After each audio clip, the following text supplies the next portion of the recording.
Hello students, निम्न अपक्रियाओं के अंतर्गत अब सेकेंड वुड्स अपक्रिया देखते हैं। वुड्स अपक्रिया। वुड्स अपक्रिया क्या होती है? इस अपक्रिया द्वारा हम हैलो एल्केन से हम एल्केन का निर्माण करते हैं, या जो है हाइड्रोकार्बन एल्केन का निर्माण करते हैं। क्या होता है? हैलो एल्केन या एल्किल हैलाइड की शुष्क ईथर विलयन में सोडियम धातु से क्रिया कराने पर सममित एल्केन, सिमेट्रिकल एल्केन कैसे होते हैं कि ऐसे एल्केन जिसमें 2 4 6 8 10 मतलब सम नंबर ऑफ कार्बन एटम उपस्थित होते हैं, तो ऐसे एल्केन का निर्माण करते हैं। ये क्रिया वुड्स अपक्रिया कहलाती है। इसको समझते हैं। RX, R का मतलब हो गया एल्किल समूह, X का मतलब हाइड्रोजन हो गया, सोडियम धातु से रिएक्शन होगी। चूँकि यहाँ पर सम कार्बन वाले एल्केन बनते हैं, इसलिए इसके 2 मॉलिक्यूल लिए जाएंगे। RX, इसको उल्टा लिख लेंगे XR, और ये रिएक्शन होगी ड्राई ईथर के प्रेजेंस में। तो यहाँ पर ये देखिए 2NaX बन के अलग हो जाएगा, और ये प्रोडक्ट बनेगा R, एल्किल ग्रुप आपस में जुड़ जाएंगे, R single bond R plus 2NaX, ये बन गया एल्केन। ठीक है स्टूडेंट्स, इसी प्रकार से या इसको हम ऐसे लिख सकते हैं, क्योंकि इसी के 2 मॉलिक्यूल होते हैं तो RX लिख सकते हैं, 2RX प्लस 2Na, तो ये निकल जाएगा ड्राई ईथर की प्रेजेंस में, तो यहाँ पर R जुड़ जाएंगे, R single bond R plus 2NaX बन जाएगा। अब देखिए यहाँ पर X क्या होता है, यहाँ पर वेयर लिख लेंगे। X का मतलब मेनली जो होता है, हम Br2 और I2 लेंगे हाइड्रोजन के फॉर्म में।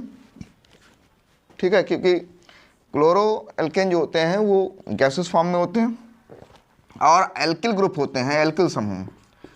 एल्किल जो समूह जो R होता है, R सिंगल बॉन्ड, ये जो है 1 डिग्री एंड 2 डिग्री एल्किल समूह होंगे।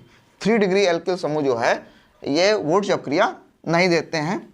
अब हम एग्जाम्पल के द्वारा समझेंगे इसको। जैसे हमारे पास है CH3, R की जगह पर ले लिया हमने CH3, और Br ले लिया X की जगह पर 2Na, उसको उल्टा लिख लेंगे BrCH3। ठीक है, यहाँ पर ड्राई ईथर हो जाएगा, ड्राई ईथर, तो ये बन के अलग हो जाएगा 2NaBr, बाई प्रोडक्ट हो गया 2NaBr। ठीक है स्टूडेंट्स, अब ये CH3 में CH3 जुड़ गया, बन गया C2H6 या CH3 single bond 6, CH3 single bond CH3 जो कि बन गया एथेन। क्या बन गया? एथेन। ये हमारे पास क्या था? ब्रोमोमेथेन। तो हमने क्या देखा यहाँ पर, 1 कार्बन से 2 कार्बन हो गए। ठीक है, इसी प्रकार से ये एग्जाम्पल नंबर फर्स्ट है। एग्जाम्पल नंबर सेकेंड, अगर हम कहें कि हमें आयोडो एथेन टू ब्यूटेन बनाना है,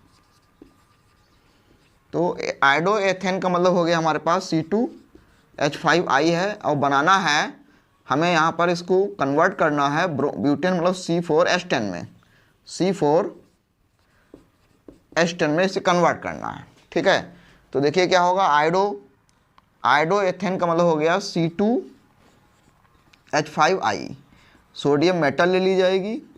ठीक है स्टूडेंट्स, और इसी का सेकेंड मॉलिक्यूल लिया जाएगा C2H5। ठीक है, C2H5। अब ये क्या होगा, यहाँ पर NaI निकल जाएगा, और प्रोडक्ट हमारा जो बनेगा ड्राई ईथर की प्रेजेंस में, ये ड्राई ईथर प्रेजेंस में ये C2 और C2 हो जाएंगे C4, और 5,5H10 मीन्स ब्यूटेन बन गया, और ये बन गया 2NaI। अब एक 2 डिग्री हैलो एल्केन देखते हैं। जैसे हमारे पास है आयोडो प्रोपेन, मान लिया आयोडो प्रोपेन है, ये 2 आयोडो प्रोपेन, यह है 2 आयोडो प्रोपेन। ठीक है, अब 2 आयोडो प्रोपेन की हमने सोडियम मेटल से रिएक्शन कराएंगे, तो 2 मॉलिक्यूल लिए जाएंगे, इसमें पता होना चाहिए। तो ICH और ये CH3 हो गया, ये 2NaI बन के अलग हो जाएगा, रिएक्शन होगी ड्राई ईथर के प्रेजेंस में, तो 2Na जब निकल जाएगा तो CH आपस में जुड़ जाएंगे, तो ये CH3, ये CH3, CH single bond CH, और इसके साथ ये CH3 एंड ये CH3। ठीक है स्टूडेंट, तो हमारे पास क्या प्रोडक्ट बनेगा यहाँ पर 1 2 3 4, मतलब 2,3 डाई मेथिल, 2,3 डाई मेथिल, और 4 कार्बन है ब्यूटेन। तो इसको स्टूडेंट्स नोट कर सकते हैं। फिर आगे डिस्कस करते हैं कि वुड्स अपक्रिया जो है, वुड्स अपक्रिया के द्वारा हम असम्मित एल्कीन का निर्माण क्यों नहीं कर सकते हैं, इसको नोट कर सकते हैं। हम स्टूडेंट्स वुड्स अपक्रिया पढ़ रहे थे, जहाँ पर हमने बताया कि वुड्स अपक्रिया द्वारा हम सम्मित एल्केन का निर्माण करते हैं। सम्मित एल्केन जिसमें कार्बन नंबर 2 होंगे, 4 होंगे, 6 होंगे, इस प्रकार से बढ़ेंगे, सम कार्बन एटम बढ़ेंगे। असम्मित एल्कीन, असम्मित एल्केन जैसे C, एक कार्बन, C3, C5, C7, इनका निर्माण हम वुड्स अपक्रिया द्वारा नहीं कर सकते हैं। इसका कारण क्या है? देखिए, मान लीजिए हमारे पास 2 एल्किल हैलाइड हैं, RX और दूसरा 2Na प्लस XR'। ये 2 डिफरेंट एल्किल ग्रुप हैं। अब ये ड्राई ईथर की प्रेजेंस में हमने रिएक्शन कराई, तो ये तो 2NX बन के अलग हो जाएगा, 2NX बन के अलग हो जाएगा, सॉरी 2NX बाई प्रोडक्ट है। लेकिन यहाँ पर प्रोडक्ट R और R सिंगल बॉन्ड R' बनेगा। अब यहाँ पर क्या होगा कि RX जो होते हैं, RX मॉलिक्यूल हैं, ये भी आपस में रिएक्शन कर लेंगे, ये भी आपस में रिएक्शन करेंगे। किस प्रकार से देखते हैं, यहाँ पर RX के 2 मॉलिक्यूल आपस में रिएक्शन करेंगे, RX plus 2Na plus XR, तो ये 2NX बन के अलग हो जाएगा और RR एल्केन बनेगा और 2NaX बनेगा। ठीक है, तीसरा क्या होगा, X के R' के मॉलिक्यूल भी रिएक्शन करेंगे, R' plus 2Na plus XR', ये भी ड्राई ईथर की प्रेजेंस में रिएक्शन करेंगे। यहाँ भी ड्राई ईथर प्रेजेंस में रिएक्शन होगी, तो 2NX बन जाएगा ये, तो ये बन जाएगा R' प्लस 2NaX।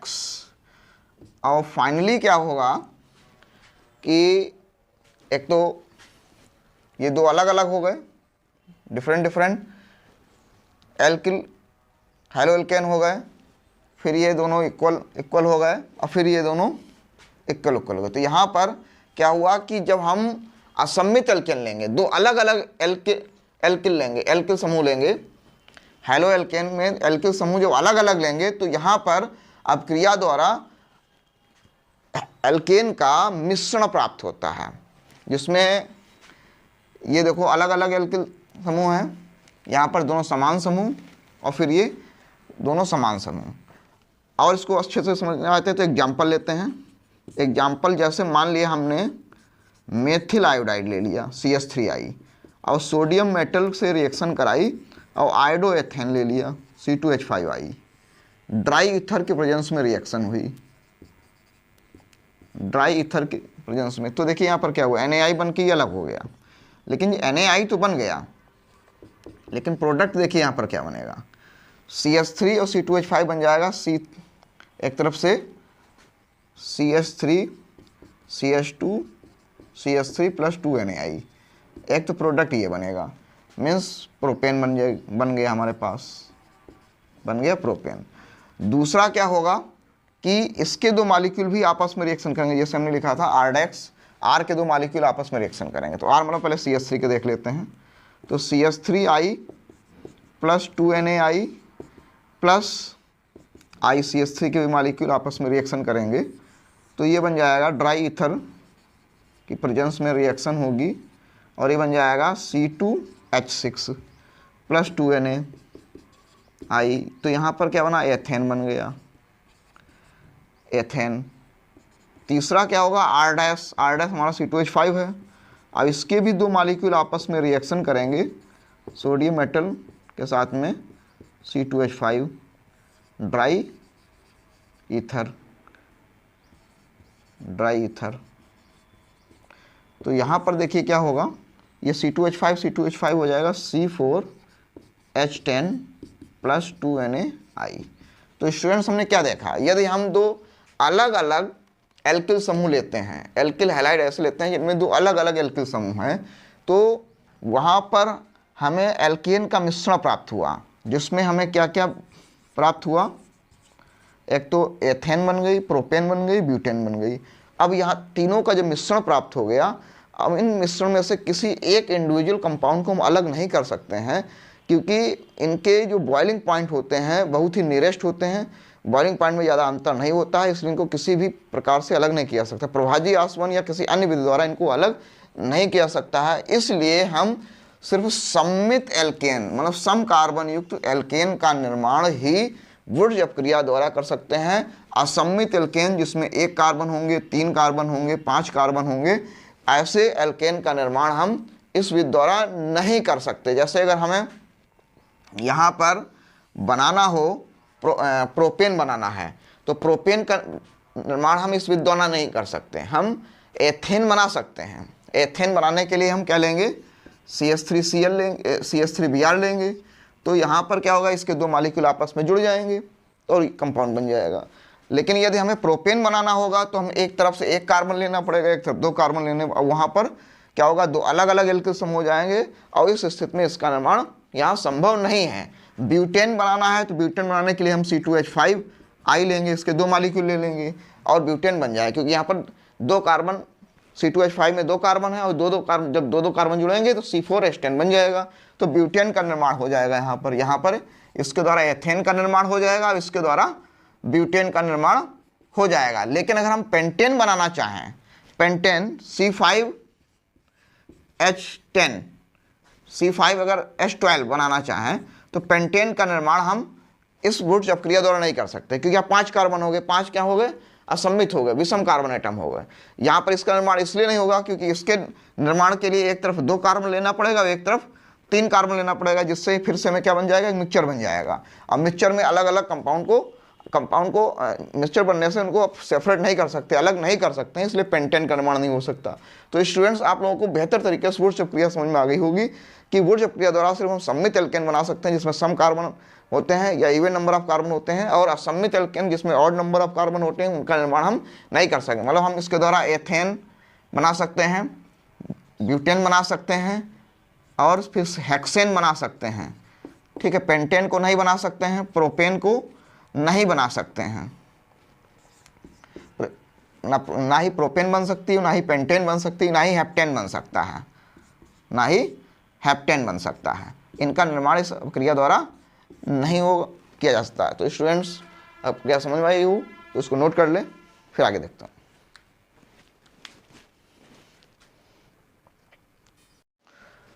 स्टूडेंट्स, अभी हम लोग वुड्स अपक्रिया पढ़ रहे थे, जहाँ पर हमने सीखा कि वुड्स अपक्रिया केवल सममित कार्बन युक्त एल्केन या ऐसे एल्केन जिनमें सम कार्बन एटम होते हैं उनका निर्माण कर सकते हैं वुड्स अपक्रिया द्वारा। इसकी लिमिट ये है या इसकी सीमा ये है कि इसके द्वारा हम विषम कार्बन युक्त एल्केन का निर्माण नहीं कर सकते हैं। अब हम समझते हैं वुड्स अपक्रिया की एल्केन, तो वुड्स अपक्रिया की क्रियाविधि। तो ये RX एक हाइड्रो एल्केन हो गया, सोडियम मेटल से जो प्रारंभ में रिएक्शन होती है तो ये X निगेटिव है, सोडियम पॉजिटिव है, तो ये NaX बन के अलग कर देगा ये, और यहाँ पर बन जाएगा R माइनस और Na प्लस, ठीक है कि R यहाँ पर निगेटिव हो जाएगा और Na पॉजिटिव होगा। अब ये R माइनस और Na प्लस की क्रिया जब हम कराएंगे पुनः एल्किल हाइलाइड हेलोएल्केन से, तो X निगेटिव होगा पार्शली और R पार्शली पॉजिटिव होगा। तो ये फिर से Na प्लस और X माइनस जुड़ जाएंगे, NaX बन जाएगा, NaX बन जाएगा, और ये R और R आपस में जुड़ जाएंगे और ये हमें एल्केन प्राप्त हो जाएगा। तो इस प्रकार से हम वुर्त्ज अपक्रिया की क्रियाविधि समझ सकते हैं। R की जगह पर हमने पहले बताया है कि 1 डिग्री और 2 डिग्री एल्किल समूह हो सकते हैं, 3 डिग्री एल्किल समूह जो होते हैं वुर्त्ज अपक्रिया नहीं देते हैं। नोट कर सकते हैं स्टूडेंट्स। अब हम लोग डिस्कस करेंगे फिटिंग अपक्रिया क्या है। देखिए, जब किसी हेलोएरिन